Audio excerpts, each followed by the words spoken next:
Hello everyone, in this tutorial video I will be showing you all the basic features that you need to know in order to be able to create your own video in the Blender video editor. So the Blender video editor, whilst it may seem daunting at first sight, is actually quite easy to use once you get the hang of, and is also completely free and offers very advanced features. So it is definitely something worth learning if you are planning to make videos on a regular basis. So if you haven't gotten Blender already, I will have the link to this in the description. So without further ado, let's get into it. So the first thing we will do is open up Blender. And once we're in Blender, the next thing we want to do is go into File, New, and then select Video Editor or Video Editing. Okay, so once we're in the Blender Video Editor, what we will have here is we have our directory. So from here we can take out whichever video we want, and then here we have a bunch of features that I will get into as we go. So the way I'm going to do this tutorial is I'm going to use a demo video, and that way I'll be able to show you all the basic features. So the first thing you want to do is you want to go to the directory of whichever video you're going to use. So I'm going to go to this PC. Okay. So for the purpose of today's video, we're just going to use one of these clips here. Doesn't really matter which one. Let's just select this one. Okay, now the first thing you want to do before you even start editing is you want to make sure that the FPS here, so the frame rate right here, is identical to the frame rate of your actual video. Because by default, Blender sets the frame rate to 24. But what you will notice is that if we play the video now, at 24 FPS, the audio and the video will be out of sync. So what that means is that you'll have parts of the video with no sound, and you will have the audio be out of sync with the video. So the way you fix this is by ensuring that the frame rate in your editor is the exact same as the frame rate in your video. So in this case, the frame rate of this video is 30 FPS. So we want to make sure that our frame rate is set to 30 FPS. And now we will see that our audio is in sync, and it is also in line, roughly. Okay, so the first thing to note is that the blue strips indicate that this is a video file, whereas the green strips indicate it is an audio file. So Blender is more advanced than video editors like Windows Movie Maker, and therefore you have full control over both the audio encoding and the video encoding. So before we start, what we have here is you will see that we have this bit that's in this lighter shade than this bit. So what this means is that currently our render goes up to the 250th frame. So if we want to edit past this point, what we need to do is we need to go here in the bottom right corner, and we need to change the end frame to whatever our end frame is going to be. So usually you probably won't know what the end frame is, so I'm just going to select 10,000 for now, so that will give us enough it'll give us enough frames to work with, and then we can change it once we have completed our video. So obviously 10,000 is a bit overkill, but doesn't really matter. So also, if you drag this out, what this does is this will extend, and this will zoom out, and this will zoom in. So this is handy when you have a lot of strips going on. So what we want to do now is we want to zoom into our thing and go back to this. You can also use the mouse button to scroll in.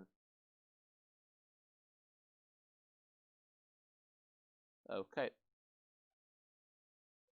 So now once we are in our video strip, so this is actually probably too much, so I'm just going to put this to 1000.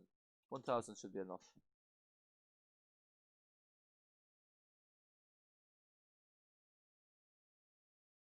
There we go.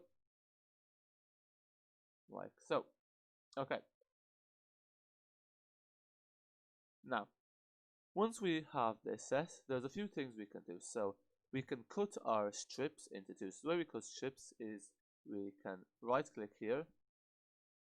Now if you want to select two strips, so you can select one strip like this and just change the video file, or you can select the audio file, or you can change both strips. To change both strips, what you do is you click B, and this will give you these four lines here. and then you drag these 4 lines across the parts you want to edit together. And once you have this, if you want to cut a bit, you just click I. Oh no, it's not I, it is cut, so it's K. So you can either right click and then select cut, or click K. And then if you click G, this will allow you to move the strips like so. And then if you want to go back, you can Control Z. And then if you want to duplicate these, if you click Shift D, it duplicates the strips for you.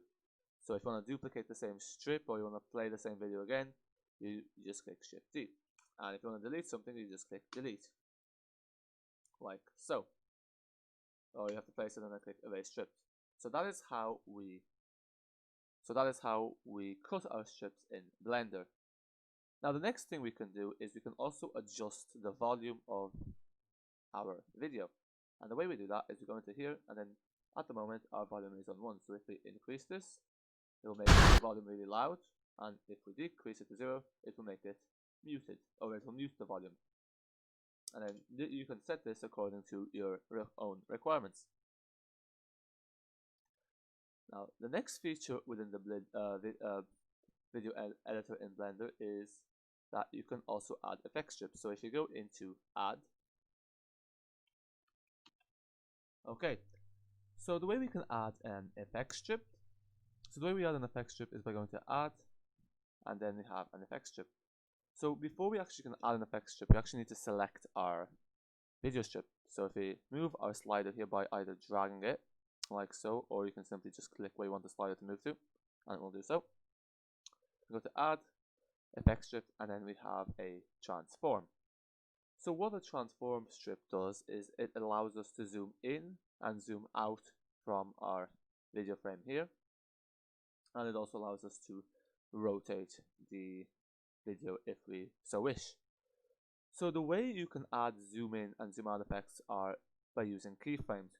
For example, if you want this just to be zoomed in the whole time, then all you have to do is you simply just, so this is the position. So let's just set that back to 0. So if you click uniform scale, what this means is that the x-axis and the y-axis will change proportionately. So for example, if you want to zoom in, we just do this, and if you want to zoom out, you just do that, and then that will be for the whole video, like so. And then if you want to adjust the positioning of our zoom, we can do so by changing the x-axis like so, and changing the y-axis like so.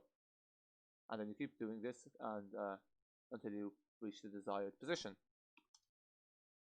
However, most times what you probably will want to do is you will probably want to have the video zoom in gradually or zoom out.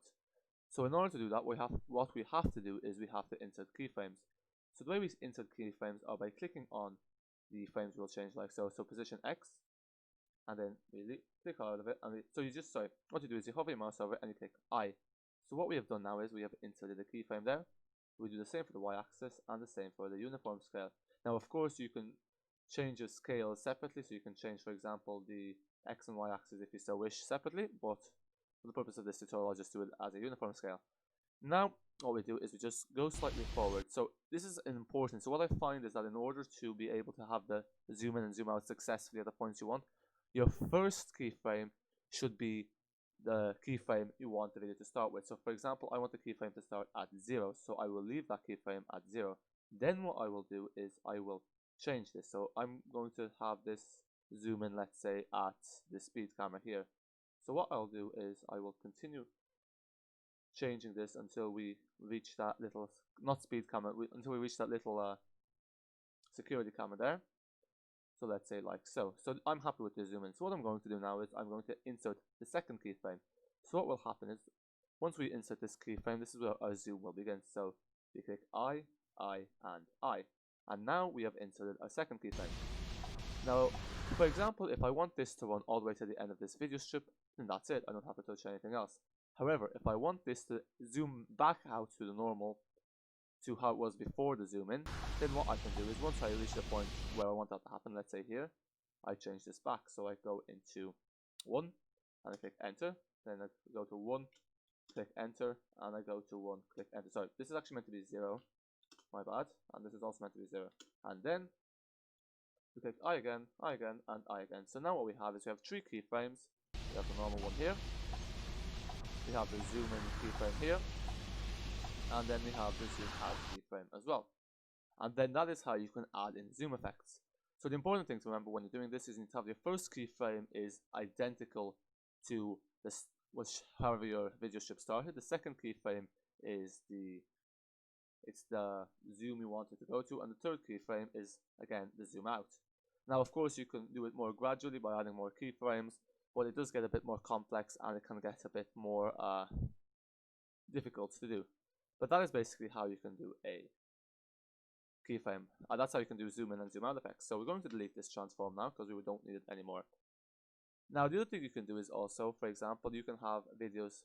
You have 30. So what you have here is you have 32. You have 32 bars that you can add audio strips to. So you can add audio strips or video strips here. For example, if I push this up here, what will happen is this video will play on top of this video until we get to this part. So in Blender, the way it works is that it reads from the top down. So whichever video strip is at the top will be the video strip that is played. So the next thing we can do in Blender is we can also add a speed control. So what a speed control does is it lets us speed up or slow down the speed of the video depending on our requirements. So if you go to effect strip, we have our speed control here. Now what we can do with the speed control is we can make this go faster or slower. So if we go like this, what will happen now is the video will play faster.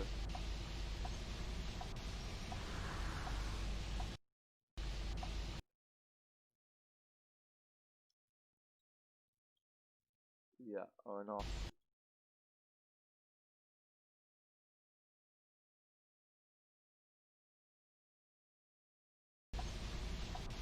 Yeah, so as you can see here, what happens is if we change the speed control, our video will play faster, whereas if we lower the speed control to a point below 1, it will play slower, like so.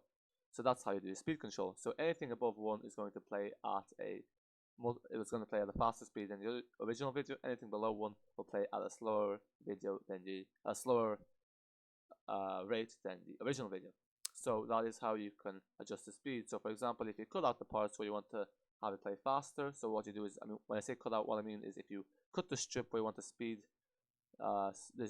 multiplier to hit in, then that is how you can have your video. For example, let's say here, so we want this normal speed, and then we have this K here, so it's cut here, and then it goes down to faster speed or slower speed, and then you can cut the part where you want the speed control to stop, and it goes back to normal. So that's how you do speed control in Blender. Now, the next thing we can do in Blender is we can also add text. So the way we add text is we go into our add section. We need to click our video, add, and then text. So what we have here now is we have our text will display at the middle, but at the bottom of the middle, or the bottom of the center. Now, by default, you have here a fonts folder. So if you want to change the font, you just open up this fonts folder here, and then you select whichever font you want to use. This here determines the size of the text, so we can increase it by dragging our mouse like so, by typing in a number, and we can decrease it by just dragging our mouse to the left. So moving the mouse to the left will decrease the size, moving the mouse to the right will increase the size. We can also change the color to whichever color we like, so RGB will give us color, and so forth. And then if we want to change the text, we click here, and then we say, let's say tutorial, like so. And then what you will see is that it appears here.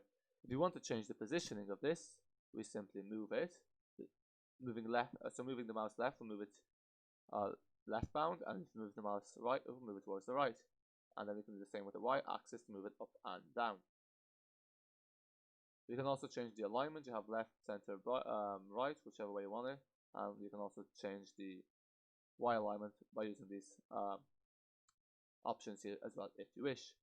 Now you can also wrap the text. So for example, let's say you're doing a tutorial or something like that, and you're adding lots of text. When you wrap the text, what it does is it plays it one over another.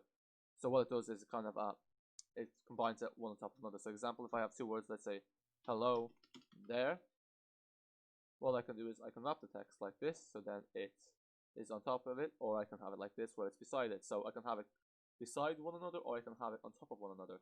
So wrap text is a useful feature when you have lots of text in a box.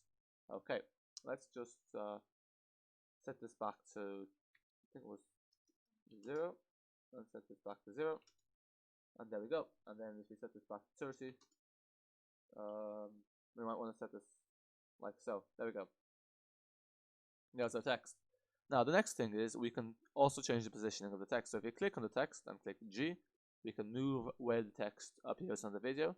And if we click these arrows here, we can extend the period for which the text appears, and we can extend the period for which the text appears.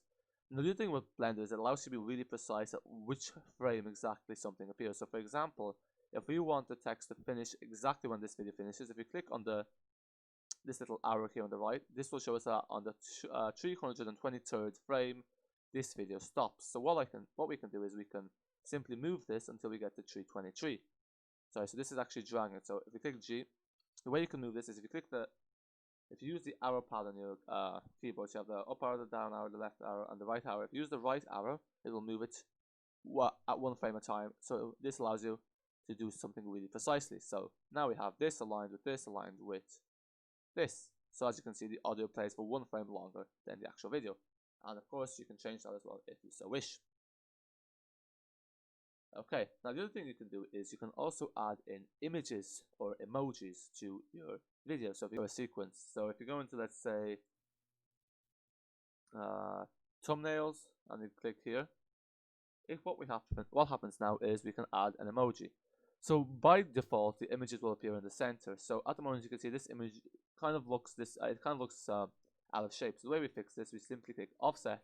So when you click offset, what happens is it sets the image to the proper size, like so. And then if we want to move the image, we just click this little down arrow here on the offset, and we can move it up on the x-axis and around the y-axis as well, like so. Then the other thing is that you want to make sure that when you're adding in stuff, it's on alpha over. So what alpha over means is basically that the video here will still be visible, whereas the image or the emoji you have added on top of it will appear on top, like so. For example, if I say replace here, it was replace, then what will happen? No, sorry, replace. What will happen is that this emoji, if I click replace on the emoji, what will happen is now it will replace this video. So it's very important that if you want something to be an overlay or appear over the video, you click alpha over, like so. Okay, so that is basically how you add text, how you add speed control, and then how you also cut your videos in Blender. You can also add transitions into Blender. So for example, if we click here and we have add, and then we have a fade, so we can have a fade in, and we click here and we add we're meant to click the fade out here, so we add a fade out, and we click here and we add a fade in. So then what happens is when you play this, it will fade in and out. Now what you see here is that during the fade, what happens is it fades out into these default pixels here and then back into this video. For example, if you want this to fade directly from, if you want this to fade out like with a color screen, all you do is you click add and then color, and then if you drag the color here on top of where the fade is, what will happen now is when this fades, it will fade to a black screen and then back out to this, to our second video. So that's how you can create a fade in Blender. So that is basically all the basics there are to the Blender video editor that will allow you to create basic and more advanced video options. If you add music, for example, onto the audio file, both audio files will play, and then you can also adjust the volume of the music via this, like I showed you earlier. The final thing there is to Blender is actually knowing how to export your created movie into a video file. But before you can do that, if we render this at the moment, what's going to happen is Blender is going to render all these empty frames here. So what we want to make sure is that the Blender will only render up until the end of our video. So our video ends on the 323rd frame, the 323rd frame. So if we go to end, we will type in 323. So what happens then is that the render will end exactly where our video ends. Finish with your video and you're ready to export it. You need to click this folders button here. Then you need to go into wherever you want to save it. So let's say local disk C. Then what you do is you type in the name of your video. So let's say test, and then you click accept. So that's where your video will be saved. Once you have done that, the next thing you need to do is you need to select the file format. So currently this will save it as a PNG. To save videos, what we want to do is we want to have it in FF, MPEG, and then video. And then you can have it in black and white or in color, whichever you prefer. The next thing to do is to select your encoding. So by default it's Matroska, you want it to be MPEG-4 or whichever you want it to be. After that you need to select your video codec, so in this case H.264 is fine, and then you select your quality, so you can have it at lowest quality, you can have it at lossless, you can have it at high quality. I tend to stick with high quality. The higher the quality you set your render to be at, the bigger the file size will be, so that's one thing to bear in mind. So then encoding speed, you can leave that at good, it doesn't really matter. Now, the next thing, this is important, is you need to make sure you have an audio codec, because by default, Blender will not render any audio. So what you do is you set this to MP3, and then your audio will be rendered. After that, you can add in your metadata. So here you can select what will be saved in the file name, so your date, your time, your render time, all this. You can select this and deselect it as you see fit. The last thing is the post-processing, and there isn't really anything important there. So once you have done all that, you are ready to export this video. So what you will want to do is you want to click render. So render image, this means that it will just render the current image, and this is useful. Just a quick tangent here, but this is kind of important. Say you want to emphasize a certain frame and freeze it. What you can do is you can click render and then render the image. This will save your image to selected directory, and then you can drag that image into Blender and then use that as a way to emphasize a certain frame. Anyhow, once we're finished, we click render animation. So you can either click Control and F12 or render animation, and then once you click it, it will start to render the animation, and once it's finished, you will be able to play a video. And guys, that is basically all the basics there are to using Blender. If you found this video helpful, don't forget to leave it a like. If you'd like to see more tutorials, that subscribe button will notify you when they are out. If you have any requests for any tutorials or you're having any issues with Blender, don't hesitate to comment down in the comment section, and I will endeavor to reply to your comments. Thanks for watching, and until next time.